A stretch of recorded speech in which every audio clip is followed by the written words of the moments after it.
Assalamualaikum warahmatullahi wabarakatuh. Bismillahirrahmanirrahim.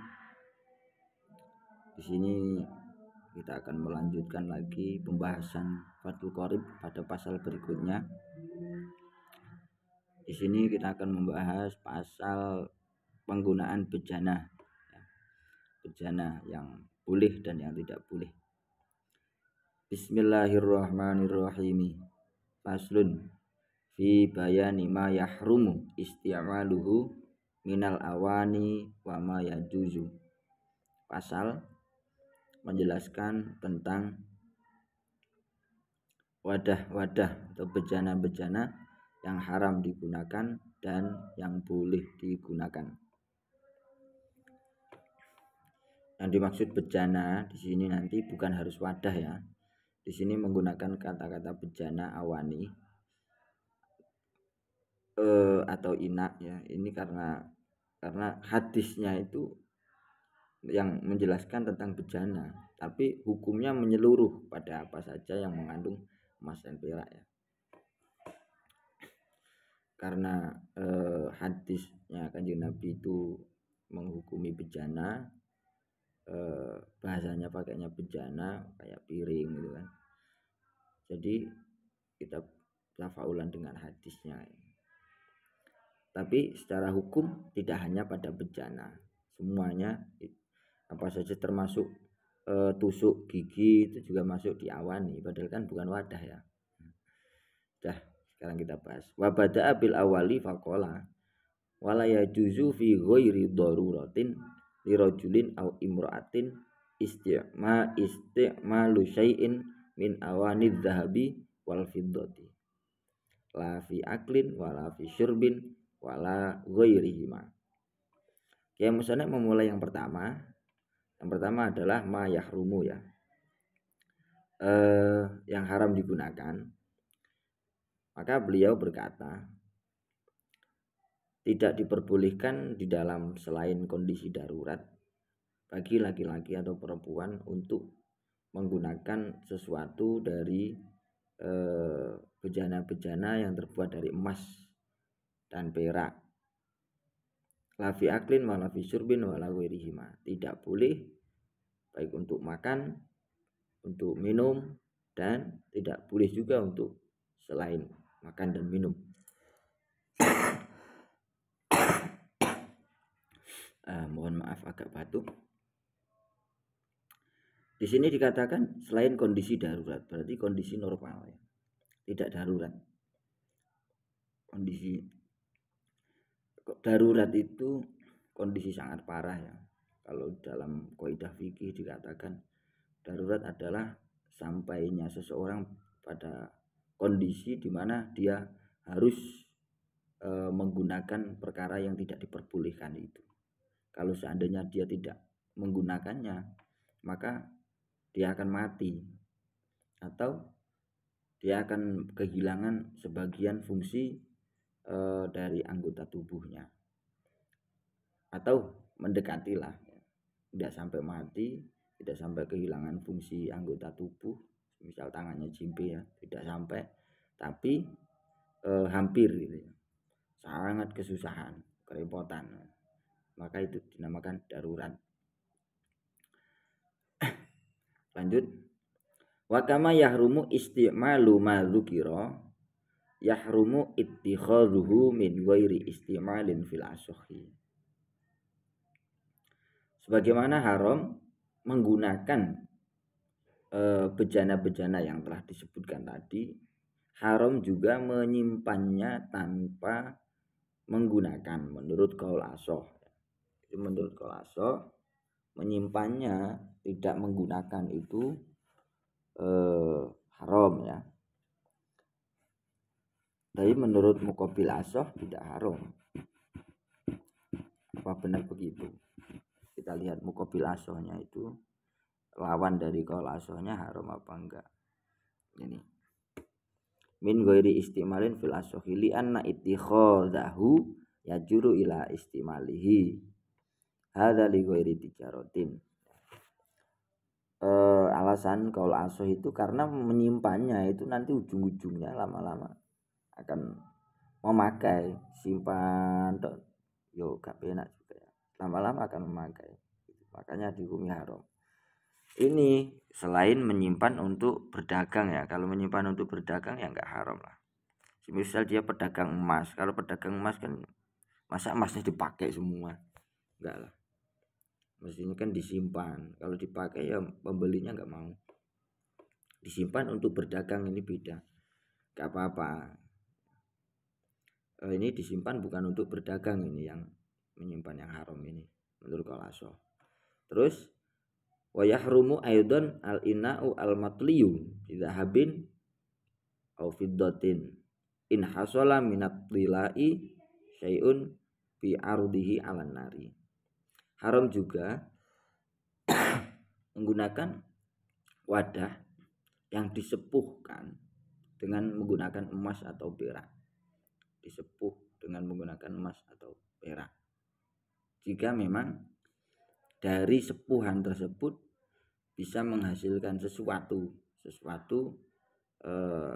emasnya ya, bi ardihi alan nari, dengan dipanaskan di atas api. Ketika dia dipanggang nanti bisa leder dan lederannya ini sesuatu dari tilaknya, sepuhannya ini sampai ada sesuatu yang keluar, yang dihasilkan lah, ini berarti haram. Nah, loh, kenapa kalau begitu haram? Ya karena kalau sampai ada sesuatunya ini berarti tembelannya banyak ini. Kalau tembelannya sedikit ya ketika dipanaskan nggak sampai ada sesuatunya. Sesuatu yang berasal dari emas dan perak maksudnya. Waya juzu, lanjut, waya juzu istimalu ina ighairihima ay ghairi dhahabi wal fiddati minal awani an nafisati kaina iyakutin. Boleh menggunakan wadah dari selain emas dan perak ya, ay ghairi dhahabi wal fiddati, yakni wadah yang selain emas dan perak, minal awani an nafisati, dari wadah-wadah yang indah, kaina yakutin, seperti wadah yang terbuat dari permata, dari mutiara. Ini indah sekali, tapi justru boleh ya. Emas dan perak ini kalah, kelasnya kalah sebenarnya. Emas dan perak kita anggap, emas dan perak paling harga semisal 50 juta lah emas itu wadah, atau 100 juta. Tapi kalau awannya nafisa ina yakut, kalau yakut ini harganya tidak ratusan juta. Kalau sudah sampai wadah miliaran ya kan harganya. Berarti sangat indah. Tapi kenapa justru boleh? Karena kalau kayak intan yakut, wadah terbuat dari intan yakut seperti ini tidak sembarangan orang yang tahu. Yang tahu hanya orang-orang khusus. Makanya orang-orang tidak ada yang tersakiti hatinya. Orang yang enggak mampu, orang-orang yang agak melarat itu tidak tersakiti hatinya dengan adanya wadah intan yakut tadi. Dan unsur khuyalanya itu tidak mencolok ya. Beda dengan emas. Khuyala itu pamer ya. Kalau emas, wah, itu unsur pamernya kuat sekali dan semua orang tahu, baik orang awam, orang khusus tahu, oh ini emas. Beda dengan yakut. Yakut ini orang biasa nggak tahu, hanya orang-orang khusus. Kita ibaratkan kayak apa ya, untuk membedakannya, kayak akik itu. Akik berkualitas dan akik tidak berkualitas itu orang awam nggak tahu nih akik. Tapi kalau orang yang mendalaminya tahu ini. Bahkan satu akik bisa sampai harganya 10 juta, 20 juta yang akik berkelas. Tapi akik yang biasa ya paling 50.000, 100.000 gitu. Orang yang nggak paham akik, podo wae. Tapi yang paham, beda ini. Gitu. Nah, gitu. Jadi ternyakut mungkin kayak akik itu ya. Hanya orang tahu saja yang mengetahui kualitasnya. Orang khusus. Lanjut. Wa yahrumu al-ina'u al-mudabbabu bidabbati fiddatin kabiratin urfan lizinatin. Haram menggunakan wadah yang ditambal menggunakan tambalan perak. Menggunakan tambalan perak. Yang ukurannya besar secara urf, secara umum. Untuk lizinatin, untuk perhiasan. Saya ulangi. Haram menggunakan wadah yang ditambal dengan tambalan perak, yang mana tambalannya berukuran besar secara umum untuk tujuan berzinah, tujuan berhias. Ini haram.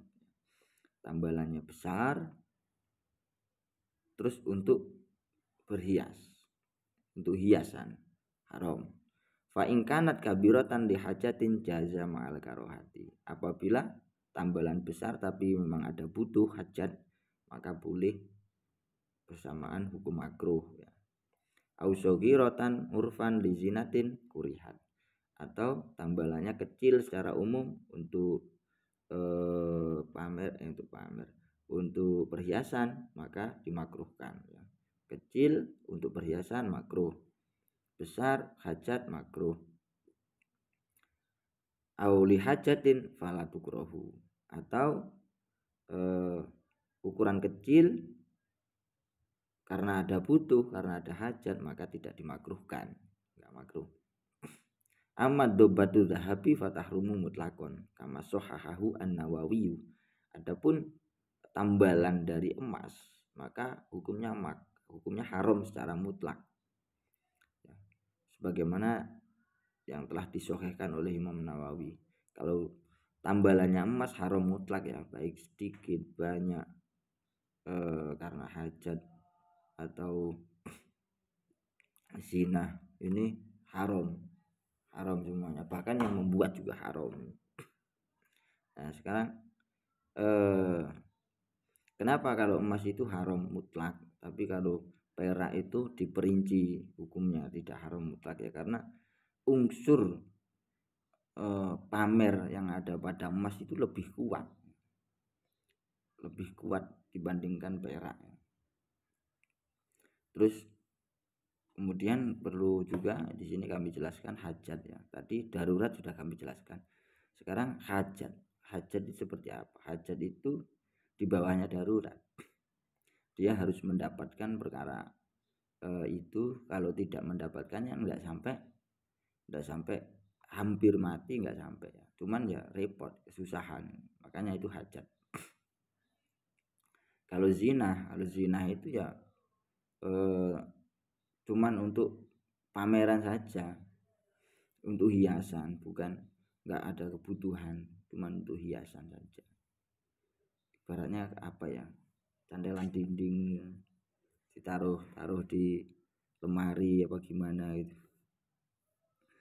Ya mungkin cukup sekian, kurang lebihnya mohon maaf. Saya akhiri. Assalamualaikum warahmatullahi wabarakatuh.